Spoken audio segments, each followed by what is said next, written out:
మనం ఒకసారి గమనిస్తే ఇటీవల కాలంలో బాగా చర్చనీయాంశమైనటువంటి ఓ 2-3 అంశాల గురించే మాట్లాడతాను నేను. మొన్న ఎప్పుడో చంద్రబాబు నాయుడు గారు సింగపూర్ వెళ్ళే ముందు చాలా గొప్పగా చెప్పారు, విజయవాడలో కూడా లుల్లు మాల్కి స్థలం కేటాయిస్తాము అని. అంతకుముందు అదే లుల్లు మాల్కి విశాఖపట్నంలో కూడా చాలా వాల్యుబుల్ ల్యాండ్, నాకు తెలిసి విశాఖపట్నం నడిబొడ్డున అంతటి వాల్యుబుల్ ల్యాండ్, అంతటి లార్జ్ ల్యాండ్ పార్సిల్ ఎక్కడ ఉండదు అసలు. అలాంటి ల్యాండ్ని విశాఖపట్నంలో కూడా కట్టబెట్టేశారు. మరి మొన్నటి క్యాబినెట్ ముందంటే ఒక వారం రోజుల ముందు వైజాగ్లో ఐటీ స్పేస్ కోసమని సత్వా డెవలపర్స్కి, ఆ కపిల్ హెచ్ఎంటీవీ వాళ్ళకి, వరల్డ్ ట్రేడ్ సెంటర్ మాదిరి వాళ్ళకు కూడా ఐటీ స్పేస్ వాళ్ళ కోసమని ఒక 30 ఎకరాలు, అలాగే ఇంకొక company ASMR I think ANSR వాళ్ళకొక కొంత ల్యాండ్ మంజూరు చేయటం, అక్రాస్ ది స్టేట్ ఇష్టానుసారం ల్యాండ్స్ ఎస్ఐపిబిలో అనుమతులు ఇస్తూ జీవోలు ఇవ్వటం అన్నటువంటిది రాష్ట్ర వ్యాప్తంగా కూడా చర్చనీయాంశమైనటువంటి అంశం. ఎందుకు ఇంత చర్చనీయాంశమైందో ఒకసారి మనందరూ కూడా గమనిద్దాం. ప్రజలందరూ కూడా ఈ వాస్తవాలు తెలుసుకోవాలి. చంద్రబాబు నాయుడు గారు అభివృద్ధి చేస్తాం, కొత్త కొత్త కంపెనీలు తీసుకొస్తాం అన్నటువంటి మాటల వెనుక దాగున్నటువంటి అవినీతి, వేరియస్ ఆర్గనైజేషన్స్ని ఈ రాష్ట్రానికి రప్పిస్తాం అన్నటువంటి వాగ్దానాల వెనుక జరుగుతున్నటువంటి తెర వెనుక భాగవతం ఒకసారి ప్రజలందరికీ కూడా తెలియజెప్పాల్సినటువంటి అవసరం ఉంది. ప్రజలందరూ కూడా తెలుసుకోవాల్సినటువంటి అవసరం ఉంది. ఇది మోస్ట్ ఇంపార్టెంట్ థింగ్. ఒకసారి మనం ఈ లుల్లు మాల్స్ గురించి ఒక 2 నిమిషాలు మాట్లాడుకుందాం. మనం అసలు ప్రభుత్వం పనేంటి? లుల్లు గ్రూప్ అనేది ఏం పెడుతుందండి? ఒక షాపింగ్ మాల్ పెడుతుంది. షాపింగ్ మాల్లో ఎన్ని వేల ఉద్యోగాలు వచ్చేస్తాయి? Just imagine. షాపింగ్ మాల్తో పాటు ఇంకే ఉంటాయి, సినిమా థియేటర్లు ఉంటాయి, లేకపోతే కన్వెన్షన్ హాల్స్ యాడ్ చేస్తారు, దానికి ఇంకోటి రెస్టారెంట్స్ యాడ్ చేస్తారు. రెగ్యులర్గా జరిగేటటువంటి మాల్లో ఉండే యాక్టివిటీస్ ఉంటాయి. ఇదే కదా, ఇంతకంటే పెద్ద విచిత్రం ఏముండదు కదా. ఆ కేరళలో ఒక లుల్లు మాల్ చూశాను నేను. అక్కడేముంది, అందులో ఎక్స్ట్రా ఒక స్కేటింగ్ రింక్ ఉంది, ఐస్ స్కేటింగ్ రింక్ ఉంది, what ever the things maybe. అక్కడ పనిచేసేటటువంటి వాళ్ళు ఎవరుంటారు? లక్షల్లో జీతం వచ్చేటటువంటి ఉద్యోగాలు లుల్లు మాల్లో ఉన్నాయా? I'm asking a straight question. లక్షల్లో జీతం వచ్చేటటువంటి ఉద్యోగాలు ఏదైనా ఒక షాపింగ్ మాల్లో కల్పించబడేటటువంటి అవకాశం ఉందా అని నేను అడుగుతా ఉన్నాను. లేదు కదా, ఉండదు కదా. మ్యాక్సిమం ఉంటే సేల్స్ రిప్రజెంటేటివ్స్కి 15,000, 20,000, 25,000, నాట్ మోర్ దెన్ దట్. ఆ పైన సూపర్వైజర్స్ లేకపోతే మేనేజర్స్. ఎంతమంది మేనేజర్స్ ఉంటారు?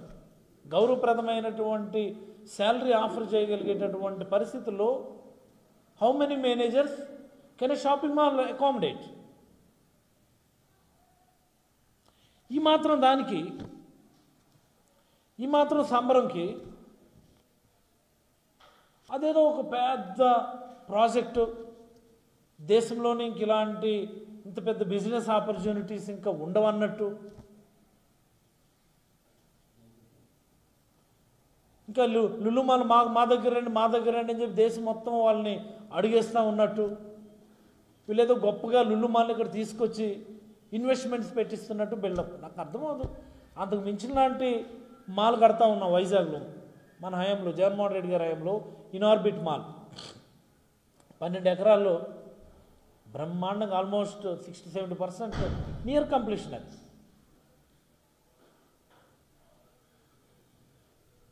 అలాంటి లులు మాల్కి వైజాగ్ నడిబొడ్డున 13 ఎకరాలు లీజ్కి ఇచ్చారు. 99 సంవత్సరాలకి ఎకరాకేమో సంవత్సరానికేమో 99 పైసలు అట. చూసారా, ఎకరాకి సంవత్సరానికి 99 పైసలు అట. ఇంతకంటే దౌర్భాగ్యం ఇంకుంటుందా?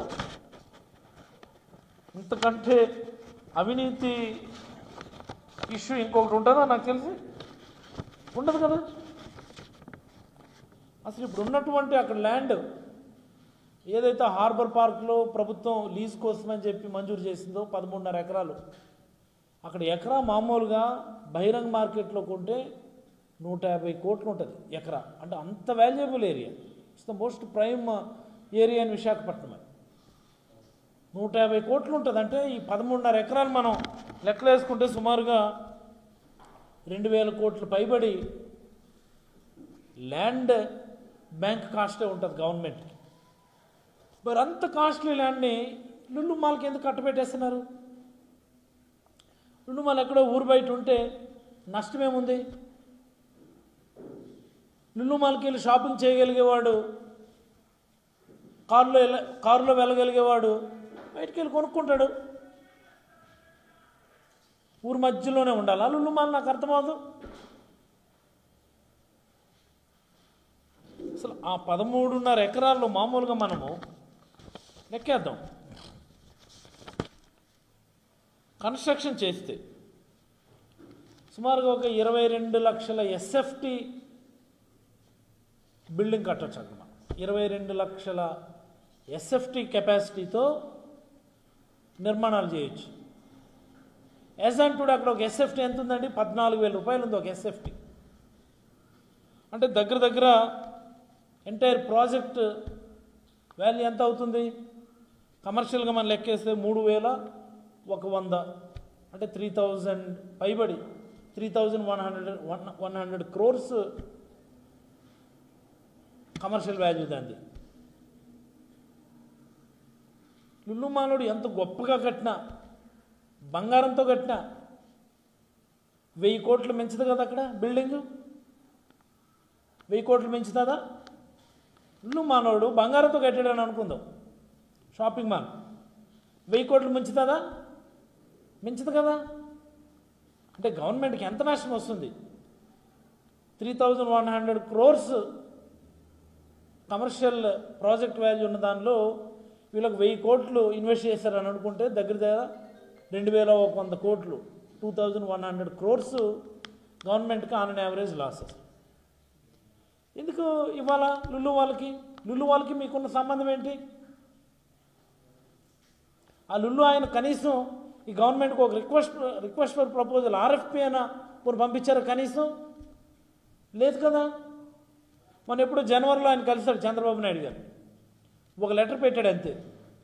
లెటర్ పెట్టాడే లేదు, ఆ మేఘాల మీద ల్యాండ్ ఏమో లీజ్కి ఇచ్చి ఆశపడదుబ్బారు.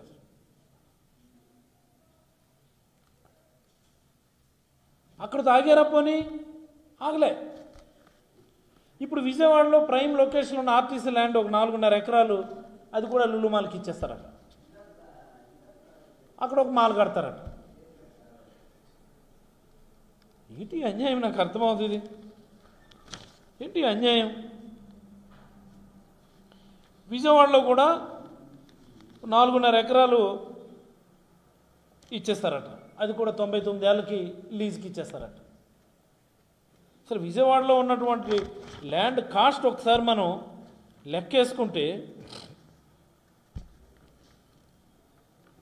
ఎవరికి చెప్పాలి ఇవన్నీ కూడా? దగ్గర దగ్గర అక్కడ కూడా ఎకరా ఒక 150 కోట్లు అనుకుంటాం. అంటే 600 కోట్ల రూపాయలు విలువ కలిగినటువంటి ల్యాండ్ని లులు మాలోడికి ఇచ్చేస్తారట, అది కూడా లీజ్కి. ఆయన అక్కడ ఎంత పెట్టుబడి పెడతాడట మాల్ కట్టడానికి? ఓ 150-156 కోట్లు పెట్టుబడి పెట్టి ఒక మాల్ కడతాడట. ఏంటి విచిత్రం ఇది? 150 కోట్లు పెట్టుబడి పెట్టడానికి 600 కోట్లు విలువ కలిగినటువంటి ల్యాండ్ వాళ్ళకి ఇచ్చేస్తారా? ఇది ఎక్కడైనా జరుగుతుందా ప్రపంచంలో? ఇది ప్రజలందరూ ఒకసారి ఆలోచించుకోవాలి. ఇది 150 కోట్లు పెట్టుబడి పెట్టడానికి ఒక ఆర్గనైజేషన్కి 600 కోట్ల విలువ కలిగినటువంటి భూములు ఇచ్చేస్తారు ఎవరైనా? ఏమిటిది నాకు అర్థం అవుతుంది. ఎక్కడైనా పెట్టుబడి తగ్గించడం కోసం, పెట్టుబడి విలువ కంపెనీ వాడికి తగ్గించి కొంత వెసులుబాటు ఇవ్వడం కోసం మనం ల్యాండ్లో కొంత రాయితీలు ఇస్తాం. ఇదే కదా ఫార్ములా, ఇదే కదా రూల్ ఎక్కడైనా. కానీ పెట్టుబడి కంటే కూడా 4 రెట్లు అదనంగా ల్యాండ్ ఇచ్చేసారా ఫ్రీగా ఎవరైనా? అని పెట్టే పెట్టుబడి ఏమో 150 కోట్ల, మీరు ఇచ్చే ల్యాండ్ విలువేమో 600 కోట్ల. ఇటు వెళ్ళిపోతున్నాం మనం అసలు. మీరు ప్రభుత్వం రన్ చేస్తున్నారా లేకపోతే వ్యాపారం చేసుకుంటున్నారా? చంద్రబాబు నాయుడు గారు, ఇది ప్రజలకు మీరు సమాధానం చెప్పాల్సినటువంటి అవసరం ఉంది. అసలు ఉన్న 4.5 ఎకరాలు మామూలుగా మనం కమర్షియల్ స్పేస్ కింద చూసుకుంటే దగ్గర 7 లక్షల ఎస్ఎఫ్టీతో 7 lakhs ఎస్ఎఫ్టీతో నిర్మాణం చేయొచ్చు. విజయవాడలో ఎంత ఉందండి ఒక ఎస్ఎఫ్టీ? ఇప్పుడు అక్కడ 12,000 రూపాయలు ఉంది ఒక ఎస్ఎఫ్టీ సుమారుగా. మరి ఆ లెక్కలు తీసుకున్న 840 కోట్లు అది మొత్తం project cost. 7 lakhs SFT, each SFT costing around 12,000 rupees అంటే ఎంత అవుతుంది? సుమారుగా 840 కోట్లు అవుతుంది. ఈయన అందులో పెట్టేదేమో 156 కోట్లు పెట్టుబడట. కొన్ని ఎంత కాదనుకున్నా 240-250 కోట్లు పెట్టుబడి అనుకున్నా దగ్గర గవర్నమెంట్కి ఒక 600 కోట్లు నష్టం. ఏం కేటాయింపులు ఇవి? ఏం కేటాయింపులు ఇవి? అంత బరి తెగింపు ఏంటి? ప్రజలు ఏమనుకుంటారు, మేధావులు ఏమనుకుంటారు అన్నటువంటి భయం బెరుకు లేకపోవడం ఏంటి? ఇటువైపుకి ఇవి దారి తీస్తాయి అన్నటువంటి ఆలోచన లేకపోవడం ఏంటి? లుల్లుమాల్ ఒకటేనా ఈ దేశంలో, ఈ ప్రపంచంలో అత్యంత పేరెన్ని కలిగినటువంటి సంస్థ? ఒకటి షాపింగ్ మాల్. షాపింగ్ మాల్కి స్థలాలు కేటాయించడానికి మీకున్న ఇంట్రెస్ట్ ఏంటి? అది 100,000 కోట్లు విలువ చేసేటటువంటి స్థలాలు. వాళ్ళు పెట్టే పెట్టుబడికి మీరిచ్చే ల్యాండ్ పార్సిల్ కాస్ట్కి ఎక్కడైనా మ్యాచ్ అవుతుందా? బుర్రబుద్ధున్నాడు ఎవరైనా ఇలా చేస్తాడా? బాధ్యత కలిగినటువంటి ప్రభుత్వాలు ఉన్న వాళ్ళు ఎవరైనా ఇలా చేస్తారా? ఇంత బాధ్యత రాయించమ, ఇంత బరి తెగింప.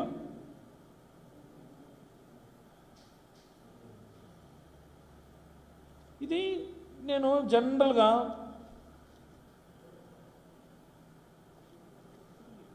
ఈ ఈవీఎంల ట్యాంపరింగ్ వల్లనే మొన్నటి ప్రభుత్వం మారింది అని అందరూ అంటుంటే నేను నమ్మేవాడిని కాదు. నేను మేబీ ప్రజలు ఇంకా మన నుంచి ఏమైనా ఎక్స్పెక్ట్ చేశారేమో. చంద్రబాబు నాయుడు గారు హామీల వల్ల ఆయనకి ఓటేశారు కదా, ఈవీఎం జనరల్గా ట్యాంపరింగ్ ఉండే అవకాశం తక్కువ అని నేను వ్యక్తిగతంగా అనుకుంటూ ఉండేవాడు. వ్యక్తిగతంగా, that's my personal feeling. But వీళ్ళ ఆలోచనలు, వీళ్ళు చేసే పనులు ఒకసారి పరిశీలిస్తే, ఈ బరితెగింపు కార్యక్రమాలు మనం పరిశీలిస్తే ఇదేమైనా ఈవీఎం ట్యాంపరింగ్ వల్లనే నిజంగా వీళ్ళు గెలిచారేమో. మళ్ళీ ఎన్నికల్లో కూడా ఈవీఎంల ట్యాంపరింగ్ వల్లే మేము గెలుస్తాము, మాకు తిరగలేదు, మేము ఏం చేసినా మమ్మల్ని అడిగేవాడని లెక్కలేని తన వాళ్ళు వీళ్ళు ఇలా చేస్తున్నారేమో అన్నట్టు డౌట్ వస్తుంటుంది నాకు. ఇది రాష్ట్ర ప్రజలందరూ కూడా ఆలోచించాల్సినటువంటి అంశం. ఇది మేము ఎలా పరిపాలించినా, మేము ఎన్ని అసంబద్ధమైనటువంటి నిర్ణయాలు తీసుకున్నా, ఎంత అవినీతి చేసినా, మేము ఫైనల్గా మళ్ళీ మేము ఈవీఎంలు మేము ట్యాంపరింగ్ చేసుకుని మా ప్రభుత్వాన్ని మేము తెచ్చుకోగలం అన్నటువంటి కేవలం ఆ నమ్మకంతోనే ఇలా చేస్తున్నారేమో అన్నటువంటి డౌట్ వస్తుంటుంది నాకు. ఈ మాట ఎందుకు ఇంత బలంగా చెప్పాల్సి వస్తుందంటే, అట్ దిస్ జంక్చర్ చంద్రబాబు ఎక్కడికి వెళ్ళినా, ఏ ఇండస్ట్రియల్ కాంక్లేవ్కి వెళ్ళినా, ఏ బిజినెస్ కాంక్లేవ్కి వెళ్ళి, ఇదిగో సింగపూర్ వెళ్ళాను నేను, అక్కడికి వెళ్ళినా సరే మీ అందరికీ నేను మాట ఇస్తున్నాను, మళ్ళీ మన ప్రభుత్వమే వస్తుందని చెప్పి ఆయన అంత కాంక్రీట్గా చెప్పగలుగుతున్నాడంటే ఎలా చెప్పగలుగుతున్నాడు? ప్రజలు ఎక్కడన్నా తెలుగుదేశం పార్టీకి కానీ కూటమి అలయన్స్కి కానీ ఉన్నదా? ఆ స్పందన ఉన్నదా? సుపరిపాలన మొదటి అడుగు అనుకుని మీరు వెళ్తున్నారు, ఎక్కడైనా నలుగురు జనాలు చేరుతున్నారా మీకు? ఈరోజు మేము వెళ్తుంటే బాబు షూరిటీ మోసం గ్యారంటీ అనుకో ప్రజలు బ్రహ్మాండంగా వచ్చి వాళ్ళ ఒపీనియన్స్ చెప్తున్నారు. మోసపోయాం బాబు, మేము మాకు మోసం చేశారు, మమ్మల్ని ఇబ్బందులు పెడుతున్నారు, మాకు టార్చర్ పెడుతున్నారు, ఏమిటి నాస్తి అని నేరుగా వాళ్ళు ఓపెన్గా మాట్లాడుతూ ఉన్నారు. 1 ఇయర్లోనే ఇంత వ్యతిరేకత కూడగట్టుకొని 1 ఇయర్లో మీరు చేయించుకున్న సర్వేలోనే 98 ఎమ్మెల్యేలు చిత్తుగా పోతారు అన్నటువంటి రిజల్ట్స్ చూసి కూడా మీరు ఇంత కాంక్రీట్గా ఈ అసంబద్ధమైనటువంటి నిర్ణయాలు తీసుకుంటున్నారు, ఇంత బరితెగింపు నిర్ణయాలు తీసుకుంటున్నారు అంటే ఒకటే మీకు నమ్మకం ఈవీఎంల మీదేమో. అందుకని ఒకటే క్రైటీరియా పెట్టుకున్నారు ఈరోజు, సింగిల్ క్రైటీరియా, ఇచ్చుకో పుచ్చుకో, ఇచ్చుకో పుచ్చుకో, ఎంతంటే అంత లంచం ఇచ్చుకో, నీకు ఎంత ల్యాండ్ కావాలంటే అంత భూమి పుచ్చుకో నువ్వు. ఇదే ఫార్ములా మీద ఈరోజు ఈ ప్రభుత్వం రన్ అవుతుంది. లేకపోతే ఆ లుల్లుమాలు ఏమిటి, ఆ కేటాయింపులు ఏంటి? ఆ మధ్యనేమో ఉర్సా క్లస్టర్స్ అని ఆడేవాడు, ఉర్సా క్లస్టర్స్ మర్చిపోయామా మనము? ఏమిటండి ఆ ఉర్సా క్లస్టర్స్? నాకు అర్థం కాదు అది. ఈ లోకేష్ ఏమో మొన్న సెప్టెంబర్లో 2024 సెప్టెంబర్లో అమెరికా వెళ్ళాడు, అక్కడ ఎవడో కలిశాడు ఒకడు, వాడు ఇండియా వచ్చి 2025 అంటే మొన్న ఫిబ్రవరిలోనేమో హైదరాబాద్లో కంపెనీ రిజిస్టర్ చేశాడు. ఆ నెక్స్ట్ మంత్ 1 మంత్ తర్వాత ఉర్సా గ్లోబల్ అంటే ఉర్సా ఇండియా అని ఇంకొక ఫర్మ్ లాంచ్ చేశాడు. ఈ ఫిబ్రవరిలో కంపెనీ హైదరాబాద్లో కంపెనీ స్టార్ట్ చేసి మార్చిలోనేమో కంపెనీ రిజిస్ట్రేషన్ చేశారు, ఏప్రిల్లోనేమో 99 పైసలు కాలకేమో ల్యాండ్ అలాట్మెంట్ చేశారు. ఇది ప్రపంచంలో 8వ వింత. Ursa clusters is a world wonder, 8th world wonder Ursa cluster. ఆ క్రెడిబిలిటీ, ఆ క్యాపబిలిటీ, ఆ ఫైనాన్షియల్ షేప్, ఇంకోటి ప్రపంచంలో ఏ ఆర్గనైజేషన్ లేనటువంటి ఇది 1 మంత్లోనే దానికి వచ్చింది. కాబట్టి నన్ను అడిగితే Ursa clusters is a 8th world wonder. ఇంత దౌర్భాగ్యం ఎప్పుడైనా చూసామండి మనం? ఇవన్నిటికీ తెర వెనుకున్నటువంటి ఒకే ఒక క్రైటీరియా, ఒకే ఒక ఫార్ములా, ఇచ్చుకో పుచ్చుకో, లంచం ఇచ్చుకో ల్యాండ్ పుచ్చుకో. ఈ బేసిస్ మీద ఇవన్నీ కేటాయింపులు జరుగుతున్నాయి.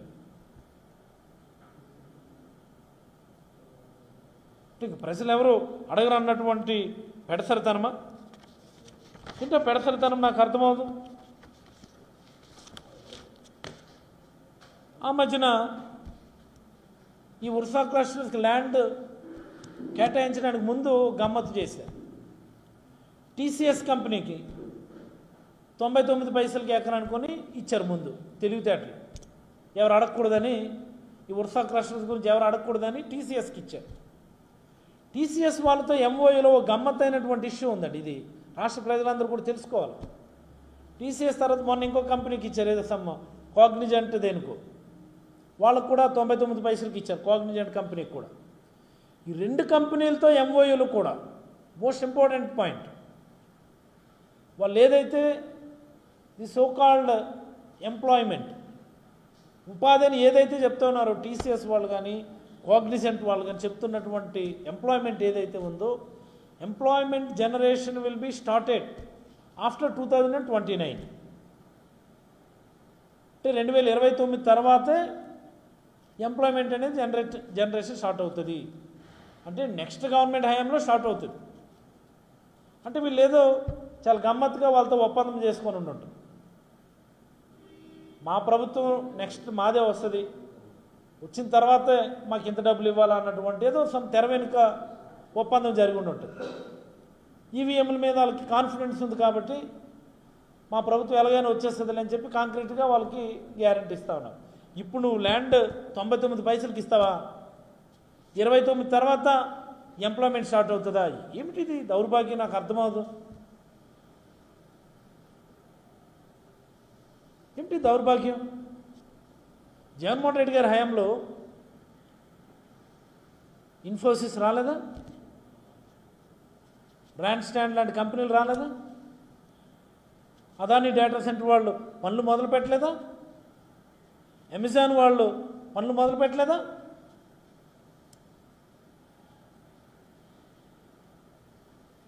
ఇవేదో పెద్ద అనకూడదు కానీ కోపం వస్తుంది నాకు. ఐటీకి పితామహుండేని ఆ వ్యాలీ ఈ వ్యాలీ అర్థం కాని మాటలతో దాని వెనకాల వ్యాలీ అని పేరు పెట్టేసి మాట్లాడడం. ఎన్ని కంపెనీలు పెట్టారు మీరు వైజాగ్లో? ఎన్ని కంపెనీలు పెట్టారు? వైజాగ్లో కేటాయించినటువంటి ఐటీ కేటాయించినటువంటి ఆ ఐటీ హిల్స్, ఆ స్పేసెస్, ఆ ఎస్సీజెడ్లు అన్నీ కూడా రాజశేఖర రెడ్డి గారి హయాంలో మంజూరు చేసి, అందులో మీ పాత్ర ఏమున్నది? What is your role in that? ఒక కంపెనీ మీరు విశాఖపట్నంలో పెట్టించుకోగలిగారా మీ లాస్ట్ 14-15 సంవత్సరాల టెన్యూర్లో? All the organisations, all the fraternities, IT fraternities in Visakhapatnam came to Visakhapatnam in Rajasekhara Reddy garu regime. అంటే దిక్మాలిన పరిపాలన. ఆ ఉర్సా క్లస్టర్స్ ఏమో అది అలాంటిదే. ఫిబ్రవరిలో కంపెనీ పెడతారా? ఫిబ్రవరిలో ఆర్గనైజేషన్ స్టార్ట్ చేసి మార్చిలో కంపెనీ రిజిస్ట్రేషన్ చేస్తే ఏప్రిల్లో మీరు 99 పైసలకి ల్యాండ్ కేటాయించేస్తారా? అంటే ఇంకా కంపెనీ బ్యాక్ అండ్ ప్రొఫైల్, దాని యొక్క స్థితిగతులు అవేమీ మరి ఇంకేం ఆలోచించరా? లంచం తీసుకోవడం, ఇచ్చేయడమైన ప్రభుత్వ భూములన్నీ అంత తేరగా ఉన్నదా విశాఖపట్నం? అంతటి దౌర్భాగ్యమైన పరిస్థితిలో ఉందా మా విశాఖపట్నం, మా ఉత్తరాంధ్ర? ఎవరికి దోచిపెట్టేస్తున్నారు విశాఖపట్నాన్ని, ఉత్తరాంధ్రని? ఎవరికి దోచిపెడుతున్నారు? మీ సొంత మనుషులకి, మీ పార్ట్నర్స్కి, మీ అసోసియేట్స్కి ఇష్టానుసారం దోచిపెడితే. ఇలాంటిదే ఇంకొక సంఘటన మీకు చెప్తాను. నేను చెప్పాలి, ఇది ఈ రాష్ట్ర ప్రజలందరూ కూడా తెలుసుకోవాలి. గత 2-3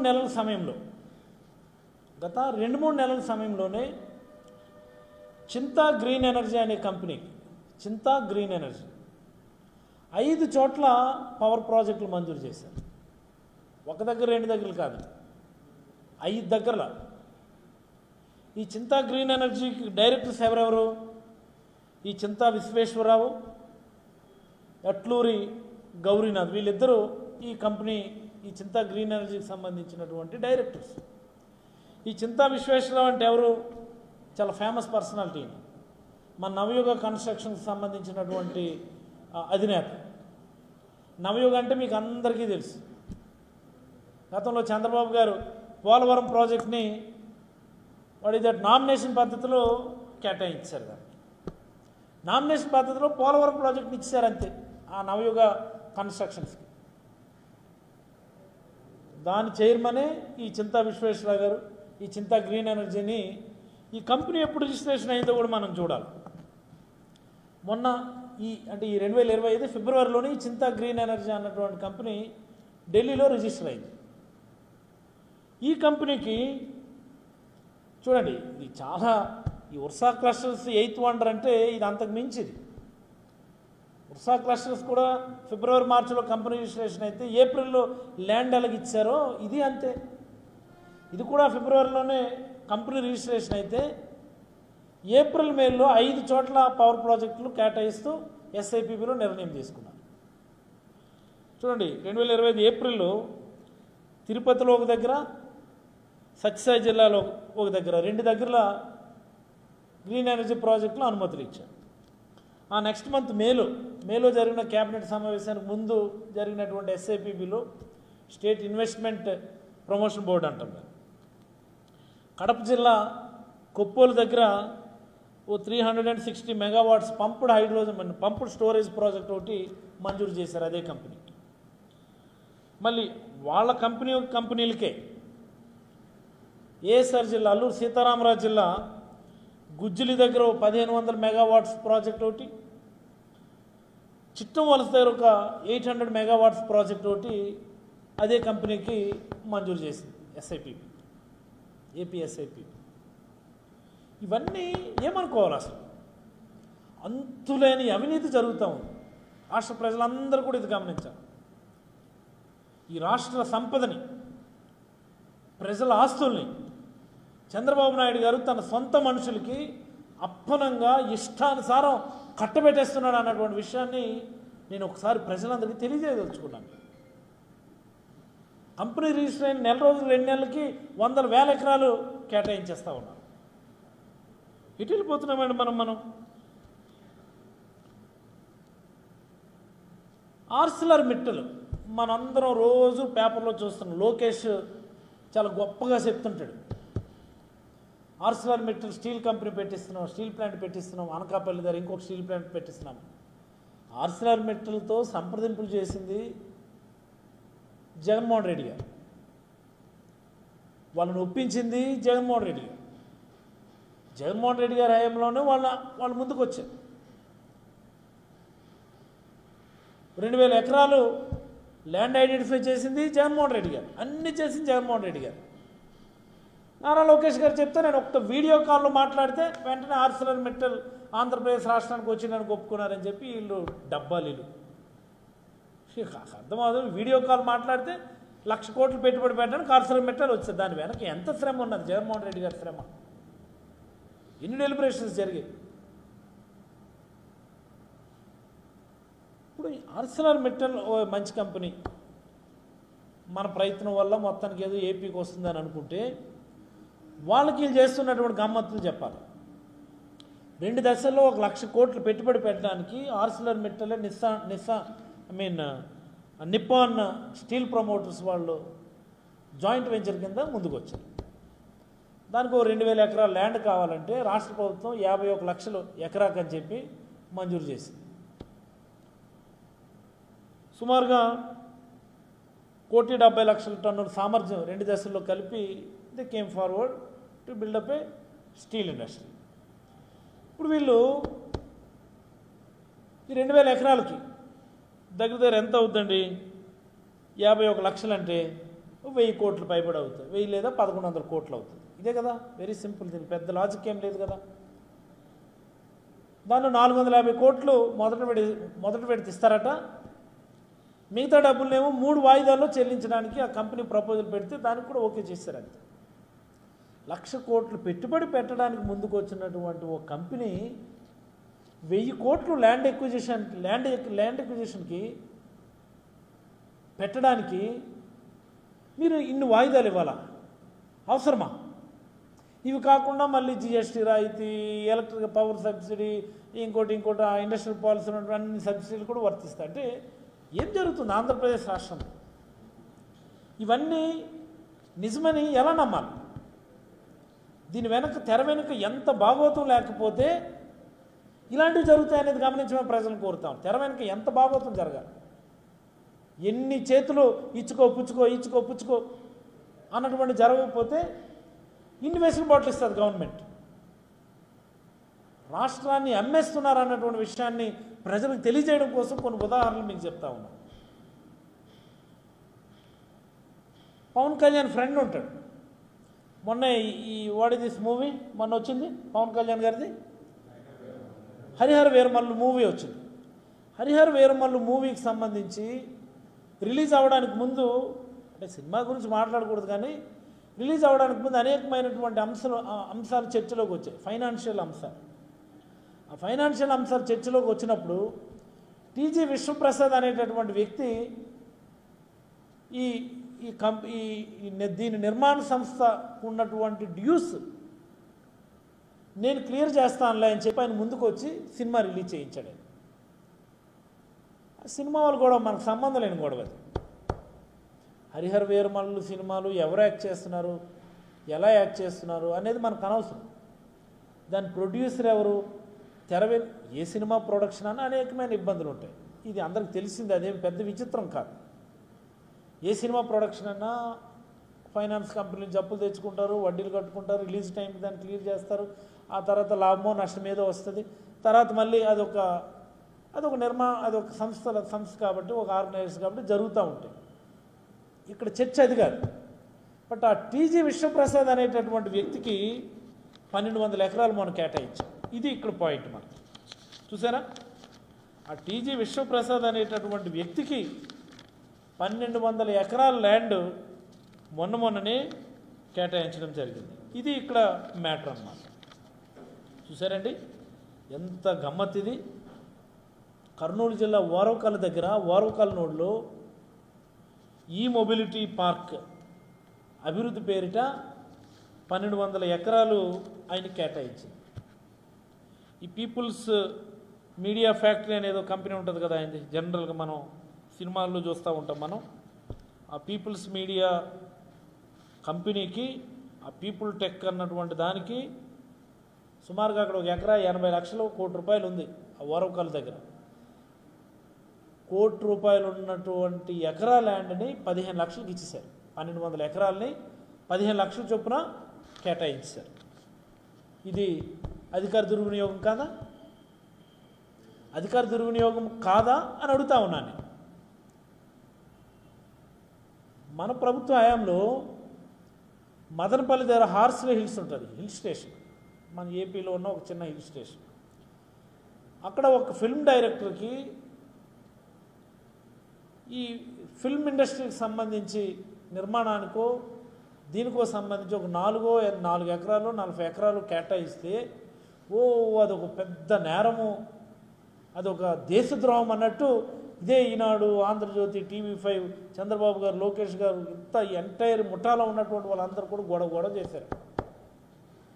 1200 ఎకరాలు టీజీ విశ్వప్రసాద్ గారికి కేటాయింపు జరిగింది. మనం ఇది నేరం కాదా? అన్యాయం కాదా? అవినీతి కాదా? అక్రమం కాదా? గమనించాలి. ఇది ప్రజలందరూ కూడా ఇలా చెప్పుకుంటూ పోతే అనేకమైనటువంటి అక్రమాలు జరుగుతున్నాయి. మొన్న అచ్చెన్నాయుడు గారు ఒక మంచి మాట అన్నారు. నాకు తెలిసి ఆయన తెలియక అనలా, ఆయన ఏమి తెలియక అనలేదు, తెలిసే అన్నారు. ఆయన యాడబెట్టి నిధి ఇవ్వాలంటే ఆంధ్రాని అమ్మాలి, ఆలోచన చేస్తున్నాం, చంద్రబాబు నాయుడు గారు ఆలోచన చేస్తున్నారు అంటూ ఆయన స్టైల్లో మాట్లాడారు. దిస్ ఈజ్ వాస్తవం. ఆంధ్రప్రదేశ్ని అమ్మేస్తూ ఉన్నారు. అమ్మాలి అన్నది వాస్తవం కాదు, ఆంధ్రప్రదేశ్ని అమ్మేస్తున్నారు అన్నటువంటిది వాస్తవం. ఆంధ్రప్రదేశ్ని అమ్మడానికే సింగపూర్ వెళ్ళారు చంద్రబాబు గారు. ఈరోజు తండ్రి కొడుకులు ఇద్దరు కలిపి వెళ్ళున్నారు సింగపూర్. ఆంధ్రప్రదేశ్ని అమ్మేయడం కోసం అనేసి సింగపూర్ వెళ్ళున్నారు. ఇంత అన్యాయం అండిది, ఇంత దౌర్భాగ్యం అండిది, ఇంత దౌర్భాగ్యమా?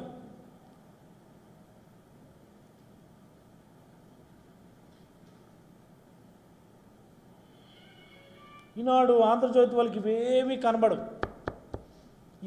కనబడవు. మొన్న ఎప్పుడో చూశాను ఈనాడు, అశోక్ గజపతిరాజు గారు గోవా గవర్నర్గా నియమితులైన తర్వాత ఆయన ప్రమాణ స్వీకారంకు ముందు గోవా గవర్నర్ నియమించేటటువంటి రాజ్భవన్ అంటే రాజభవనం, సుందరమైనటువంటి రాజభవనం అని ఆ గోవాలో ఎక్కడో కొండ మీద నిర్మాణమైనటువంటి ఒక నిర్మాణాన్ని ఓ ఫోటో వేస్తున్నారు. ఒక ఫోటో ఈనాడులో పేపర్లో వేశారు. అదేమో సుందరమైనటువంటి రాజభవనం అన్నమాట. ఓ కొండ మీద కట్టారు. కొండ మీద కట్టడం అంటే కొండని ప్లెయిన్ చేయాలా, చదును చేయాలా, కొండనే దొలిచి కట్టాలా. అది మాత్రం ఈనాడు వారికి చాలా సుందరమైనటువంటి రాజభవనం అయింది. ఓ 4 ఎకరాల్లో మనం ఋషికొండలో కడితే అది విధ్వంసం అయిపోయింది ఈనాడు వారికి.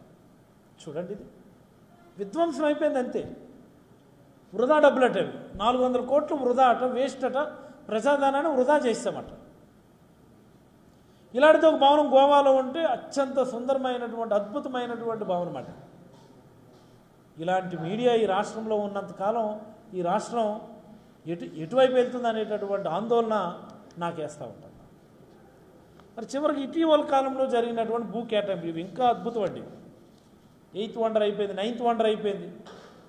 ఉర్సా 8th వండర్ అయితే 9th వండర్ ఇంకోటి చెప్పారు మీకు, అది చింతా ఎనర్జీస్.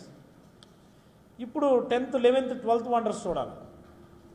మొన్నటి ఎస్ఐపిబిలు అంటే మొన్న క్యాబినెట్ ముందు సత్వా అనే ఒక కంపెనీకి ఓ 30 ఎకరాలు, కపిల్ గ్రూప్ వాళ్ళకు ఒక 30 ఎకరాలు. ఓకే, కపిల్ గ్రూప్ అంటే వాళ్ళది బీవీఎం ఎనర్జీ ప్రైవేట్ లిమిటెడ్, వాళ్ళకు ఒక 30 ఎకరాలు. ఏఎన్ఎస్ఆర్ వాళ్ళకు ఒక దగ్గర ఒక 10 ఎకరాలు అనుకుంటా కేటాయించారు. ఏమన్నారు? ఐటీ కంపెనీలకి స్థలం కేటాయించామన్నారు. ఇది రాష్ట్ర ప్రజలందరూ కూడా ఇది గమనించాలండి. ఇది సత్వా అనే కంపెనీకి, కపిల్ చిట్ ఫండ్స్ అంటే హెచ్ఎంటీవీ, హ్యాన్స్ ఇండియా అంటే అది ఒక media group, media and real estate చేసేటటువంటి ఒక కంపెనీకి ఓ 30 ఎకరాలు. వాళ్ళకు కూడా ఈ ఐటీ స్పేసెస్కి, ఐటీ టవర్స్ కానీ కేటాయించారట. దాన్ని గొప్పగా ఏం చెప్పారు? వరల్డ్ ట్రేడ్ సెంటర్స్ లాంటివి ఇక్కడ వైజాగ్లో కడతాము అని. ఏంటట? వరల్డ్ ట్రేడ్ సెంటర్స్ అంటే వైజాగ్లో కడతామని చెప్పి వాళ్ళకు 30 ఎకరాలు, వీళ్ళకు 30 ఎకరాలు కేటాయించారు. నేను అడుగుతున్నానండి, సత్వా అన్నటువంటి కంపెనీ చేసే వ్యాపారాలు ఏంటి? రియల్ ఎస్టేట్ వ్యాపారం. అవసరమైతే వేలంలో ఖరీదైన భూములు కొనగలిగేటటువంటి సత్తా ఉన్నటువంటి వాళ్ళు వేలంలో. మొన్ననే హైదరాబాద్లో కొన్నారు. ఒక ఎకరా 25 కోట్లు పెట్టి మరి మొన్ననే హైదరాబాద్లో కొన్నారు ఈ సత్వా గ్రూప్ అన్నవాళ్ళు. వాళ్ళు భూములు కొనుక్కొని వెంచర్లు వేసుకొని దాన్ని తగ్గట్టు తిరిగి దాన్ని అమ్ముకొని లాభాలు చేసుకునేటటువంటి కంపెనీలకి, ఐటీ కంపెనీల పేరిటేమో మీరు భూములు ఇస్తారు సబ్సిడీకి, రాయితీల మీద. రియల్ ఎస్టేట్ వెంచర్లకు ఎక్కడైనా ప్రభుత్వ భూములు నామినల్ ప్రైస్కి ఇవ్వటం అన్నటువంటిది ఎక్కడైనా ఉన్నదా? దేశంలో ఎక్కడైనా ఉన్నదా? నాకు అసలు మొన్నటి నుంచి బుర్ర పీక్కుంటున్నాను నేను. అసలు మొట్టమొదటిసారి రియల్ ఎస్టేట్ కంపెనీలు రియల్ ఎస్టేట్ వ్యాపారం చేసుకోవడానికి ప్రభుత్వ భూముల్ని నామినల్ రేట్స్కి ఇవ్వడం అనేది మనం ఎక్కడైనా మనం చూసామా? Except in Andhra Pradesh. That is the vision of Nara Chandrababu Naidu garu and Nara Lokesh గారు. ఎంత దౌర్భాగ్యం అండి ఇది! అసలు గుండె తరుక్కుపోదండి. ఈ రాష్ట్రంలో ఆలోచన పరులు ఎవరు లేరండి? ఈ రాష్ట్రంలో మేధావులు ఎవరు లేరండి? ఈ రాష్ట్రంలో చదువుకున్న వాళ్ళు ఎవరు లేరండి? ఈ రాష్ట్రంలో చైతన్యవంతులు ఎవరు లేరండి? ఈ రాష్ట్రంలో అడిగే నాదులే లేరండి? ప్రభుత్వం ఇష్టానుసారం ప్రభుత్వ ఆస్తుల్ని రియల్ ఎస్టేట్ వాళ్ళకి నామినల్ ప్రైస్ కట్టబెట్టేస్తుంటే కనీసం స్పందించే వాళ్ళు ఎవరు లేరండి? మీడియా సంస్థలకి అంత ఆలోచన లేదండి? అంత బేసిక్ రీసెర్చ్ ఎవరు చేయడం లేదండి? బాధ, ఆవేదన. ఈ ప్రభుత్వం చేస్తున్న పనులు ఒక్కొక్కటి గమనిస్తే ఆవేదన. ఎంత చక్కగా అడ్మినిస్ట్రేషన్ చేసి ఎంత బ్రహ్మాండమైనటువంటి షేప్లోకి తీసుకొచ్చి ఆంధ్రప్రదేశ్ రాష్ట్రాన్ని పెట్టుబడులకు అనువైనటువంటి రాష్ట్రంగా దీన్ని తయారు చేసి 4 పోర్టులు, 10 హార్బర్లు, సన్ రైజ్ స్టేట్ అని గొప్పలు చెప్పుకున్నటువంటి చంద్రబాబు గారు ఏం చేయకపోతే ఈ రాష్ట్రానికి 4 పోర్టులు మంజూరు చేసి నిర్మాణాలు మొదలుపెట్టినటువంటి ఈ రాష్ట్రాన్ని ఇలా ఇష్టానుసారం తనకు నచ్చిన మనుషులకు, నచ్చిన రేట్లకి, నచ్చిన ఆర్గనైజేషన్కి వాళ్ళ బ్యాక్ అండ్ ప్రొఫైల్ చూడకుండా, వాళ్ళ స్థితిగతులు చూడకుండా, వాళ్ళు ఏం చేస్తారనేది పరిశీలించకుండా ఇష్టానుసారం అడ్డదిడ్డంగా రూల్స్ లేవు, నియమాలు లేవు, ఎక్కడ చెక్మేట్స్ లేవు. మరి ఈ రాష్ట్రంలో ఉన్నటువంటి ఈ చీఫ్ సెక్రటరీ, ఆ కన్సర్న్ అధికారులందరూ ఏం చేస్తున్నారో అర్థం అవడం లేదు.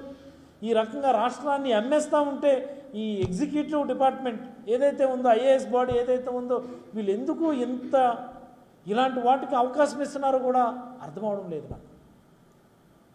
రియల్ ఎస్టేట్ వెంచర్లు వేసుకునేదానికి ప్రభుత్వ భూములు ఇవ్వడమా?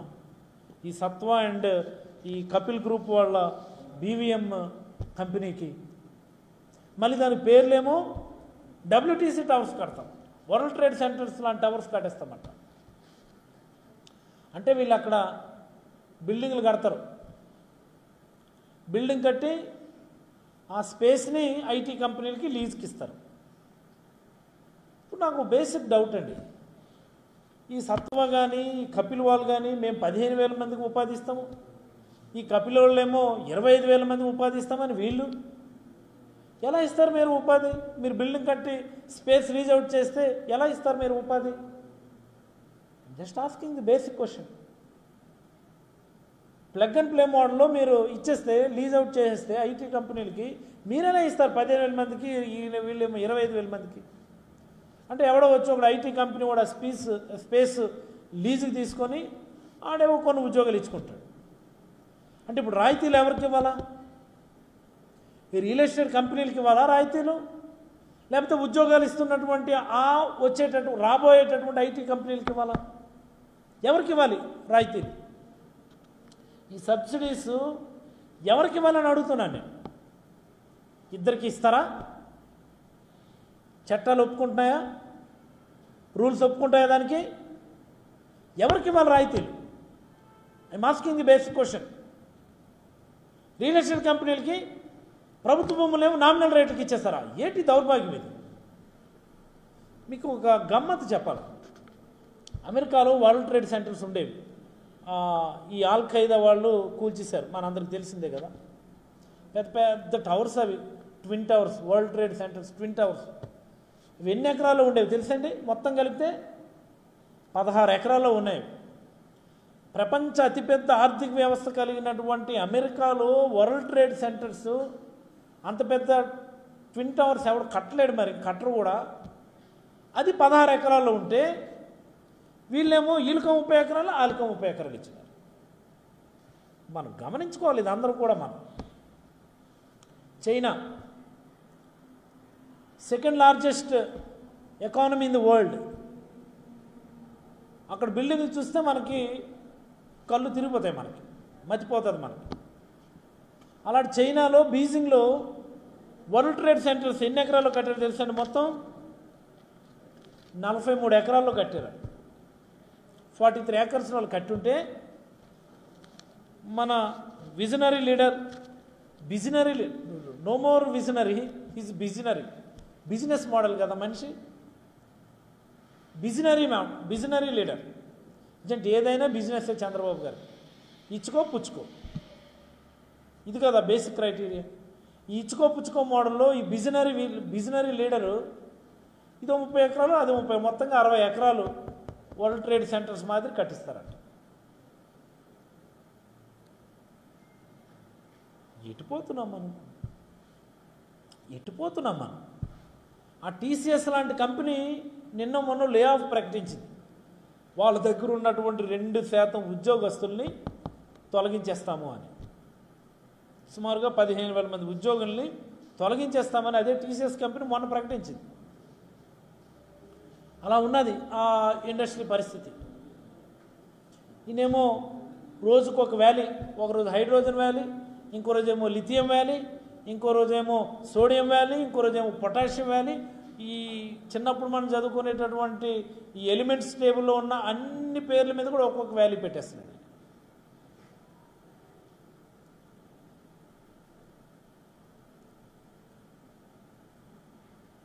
గ్రీన్ వ్యాలీ, ఎల్లో వ్యాలీ, రకరకాల నోటికి ఏదొస్తే అదనమాట. ఈ మాత్రం పేర్లు 14-19 మధ్యలో కూడా విన్నాం మనం. This the most glamorous aspect ఏంటంటే ఈ మాటలు, ఈ డైలాగ్స్ అన్నీ కూడా 14-19 మధ్యలో కూడా విన్నాం మనం. అందులో ఏమైనా మెటీరియలైజ్ అయ్యాయి? ఒక్కటి మెటీరియలైజ్ అయిందా? మీకు చేత కాదు. జగన్మోహన్ రెడ్డి గారు మెటీరియలైజ్ చేసినటువంటి ప్రాజెక్టుల్ని ఈరోజు మీరు ఇనాగ్రేషన్స్ చేసుకుంటున్నారు. మీరు గ్రీన్ కో ప్రాజెక్ట్, ఎన్టీపీసీ గ్రీన్ కో ప్రాజెక్ట్ ఎవరండి తెచ్చారు? అది ఎవరండి ఎంఓయూలు చేశారు? అవి జగన్మోహన్ రెడ్డి గారు. ఆర్సెలర్ మెటీరియల్తో ఎవరు మాట్లాడారండి? జగన్మోహన్ రెడ్డి గారు. టీసీఎస్ టాటా కంపెనీ చైర్మన్ చంద్రశేఖరంతో ఎవరు మాట్లాడారండి? జగన్మోహన్ రెడ్డి గారు మాట్లాడారు. జిందాల్తో ఎవరు మాట్లాడారండి? నిన్న ఇచ్చారు మీరు జీవో. జిందాల్ స్టీల్ కంపెనీకి ఏదో పేరు మార్చి రాయలసీమ స్టీల్ కంపెనీ అని చెప్పి మీ పేరు మార్చి ఇచ్చారు. జిందాల్ స్టీల్స్ని ఎవరు తీసుకొచ్చారండి ఈ రాష్ట్రానికి? జగన్మోహన్ రెడ్డి గారు. మీరు తరిమేశారు జిందాల్ని. నాట్ ఓన్లీ జిందాల్, ఈ రాష్ట్రంలో రకమైనటువంటి ఇన్సెక్యూరిటీని క్రియేట్ చేశారు అడ్మినిస్ట్రేషన్. ఎప్పుడు వస్తాయి పరిశ్రమలు? ఎప్పుడు వస్తాయి ఇండస్ట్రీస్, ఎప్పుడు వస్తాయి ఆర్గనైజేషన్స్? తన్నుకుంటున్నారు మీరు ఇప్పుడు. అటొకడు ఇటొకడు ఇటొకడు ఇటొకడు ఇష్టానుసారం వెళ్ళి దేహి అని అడిగినా ఎవడు రావడం లేదు ఈ రాష్ట్రానికి. ఎందుకు రావడం లేదు? ఓ రకమైనటువంటి ఇన్సెక్యూర్ ఎన్విరాన్మెంట్ క్రియేట్ చేస్తారు మీరు. ఒక రకమైనటువంటి ఇన్సెక్యూర్ ఎన్విరాన్మెంట్ మీరు క్రియేట్ చేస్తారు మీరు. చివరికి మీరు చెప్పినటువంటి మీ పార్టీ మాజీ ఎంపీ గల్లా జయదేవ్ కూడా ఆంధ్రప్రదేశ్లో పెట్టుబడులు పెట్టడానికి ముందుకు రావడం లేదు. జగన్మోహన్ రెడ్డి గారి హయాంలోనే ఎక్స్టెన్షన్ చేస్తామని ఆయన చెప్పాడే. ఇప్పుడు ఆయన కూడా పత్తలేడు. అవునా కదా? అవునా కదా అని అడుగుతున్నాను. ఎక్కడికక్కడ పారిశ్రామికవేత్తల మీద మీరు దాడులు చేస్తారు, పరిశ్రమలు వచ్చేస్తాయి. ఎలా వస్తాయి? ఇన్ని వందల వేల కోట్ల ఎకరాలు ప్రైవేట్ వాళ్ళకి ఇస్తున్నప్పుడు కనీసం ప్రభుత్వం పార్ట్నర్షిప్ అనేది తీసుకోవాలి కదా. మీకు చిన్న ఎగ్జాంపుల్ చెప్తానండి, చాలా ముఖ్యమైనటువంటి మాట. గతంలో రాజశేఖర రెడ్డి గారి హయాంలో వైజాగ్ దగ్గర గంగవరం పోర్ట్ కట్టారు. Gangavaram port is a private port. వాళ్ళు ఎవరో రాజులు కన్సార్టియంగా తయారయ్యి ప్రైవేట్గా ఒక పోర్ట్ కట్టారు. తర్వాత రోజుల్లో ఆ పర్టికులర్ రాజులు ఎవరైతే ఉన్నారో వాళ్ళు వాటాని, మిగతా వాటాని అదాని వాళ్ళు కొనుక్కున్నారు. గంగవరం పోర్ట్లో ఏదైతే గవర్నమెంట్ ల్యాండ్ ఉందో, government the then chief minister late YS Rajasekhara Reddy గారు ఆ ల్యాండ్స్ని ఆ పోర్ట్ యాజమాన్యానికి ఫ్రీగానో నామినల్ బేసిస్లో వాళ్ళకి ఇచ్చేలా గవర్నమెంట్ భూములకు సంబంధించి ఇంత పర్సెంట్, ఐ థింక్ 5% ఎంతో వాటా పెట్టుకున్నారు. ఆ పర్టికులర్ గంగవరం పోర్ట్ లిమిటెడ్లో గవర్నమెంట్ కూడా వాటా పెట్టారు. అది విజన్ అంటే, that is the vision. Private port అయినా అందులో గవర్నమెంట్ కూడా వాటా ఉందాను. నీకు చేతనైతే, మీకు నిజంగా ఆంధ్రప్రదేశ్ రాష్ట్ర ప్రజల భవిష్యత్తు ముఖ్యమని మీరు అనుకుంటే ఇన్ని ఆర్గనైజేషన్కి ఇంత కారు చౌకగా ఇచ్చే బదులు మెజారిటీ స్టేక్ పాయింట్ మీరు తీసుకోండి. ఎందుకో మా వాటా లుల్లు మాల్కి సంబంధించి 2000 కోట్లు మా వాటా భూమి మేము ఇస్తున్నాం, మీ వాటా 1000 కోట్లు పెట్టుబడి పెడుతున్నారు. ఎస్, ఆ బేసిస్లో మీరు కంపెనీ పెట్టండి, ఆర్గనైజేషన్ పెట్టండి. వైజాగ్లో మా వాటా 600 కోట్లు, 4.5 ఎకరాలు, మీ వాటా 150 కోట్లు పెట్టుబడి నిర్మాణం పెట్టండి. ఆ బేసిస్లో మీరు ఇన్వెస్ట్మెంట్ పెట్టండి, రాష్ట్ర ప్రజలు కూడా హర్షిస్తారు. ఇదేంటిది, ఈ సత్వా అండ్ కపిలోళ్ళు ఎకరా 1.5 కోటికి ఎంతకి ఇచ్చారు? అక్కడ ఎకరా ఎంత ఉందండి? దగ్గర 50 కోట్లు ఉంది అక్కడ. ఐటీ హిల్స్ దగ్గర ఎకరా 50 కోట్లు పైబడి ఉంది. అలాంటి ల్యాండ్లో మీరు 1.5 కోటికి ఇచ్చేస్తున్నారు. అదో 30 ఎకరాలు, అదో 30 ఎకరాలు. అది రియల్ ఎస్టేట్ కంపెనీలకి. ఏమిటి దౌర్భాగ్యం? ఇప్పుడు రియల్ ఎస్టేట్ కంపెనీ ఒక ఆర్గనైజేషన్ పెడుతుంది, ల్యాండ్ మీది, పెట్టుబడి వాళ్ళది. ఆ టైప్లో మీరు రాష్ట్ర ప్రభుత్వాన్ని వాటాదారుగా మీరు పెట్టండి. రాష్ట్ర ప్రభుత్వాన్ని వాటాదారుగా పెట్టి కంపెనీలు పెట్టించండి. లాభాలు సంపాదించమని చెప్పండి, లాభాలని రాష్ట్ర ప్రభుత్వానికి డెలివరీ చేయమని చెప్పండి.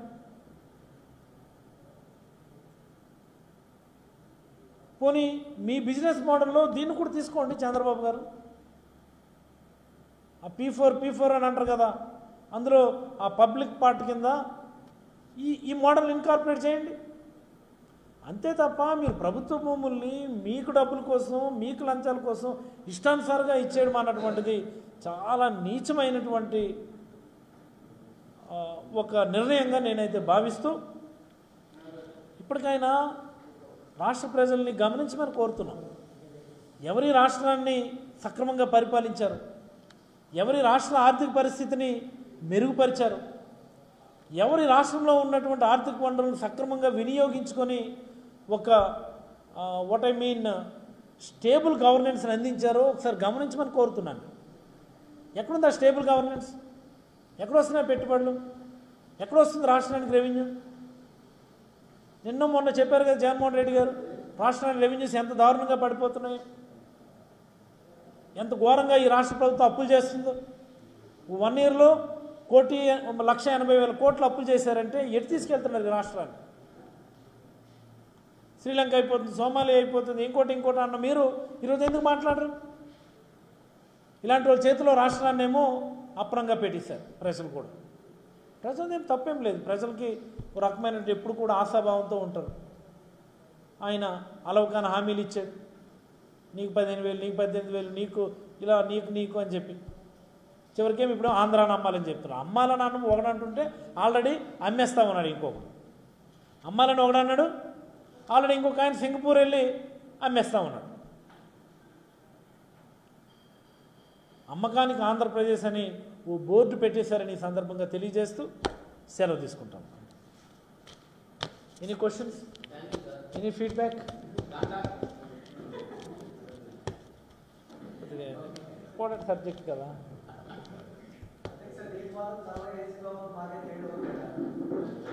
నాకు కూడా వేడిగా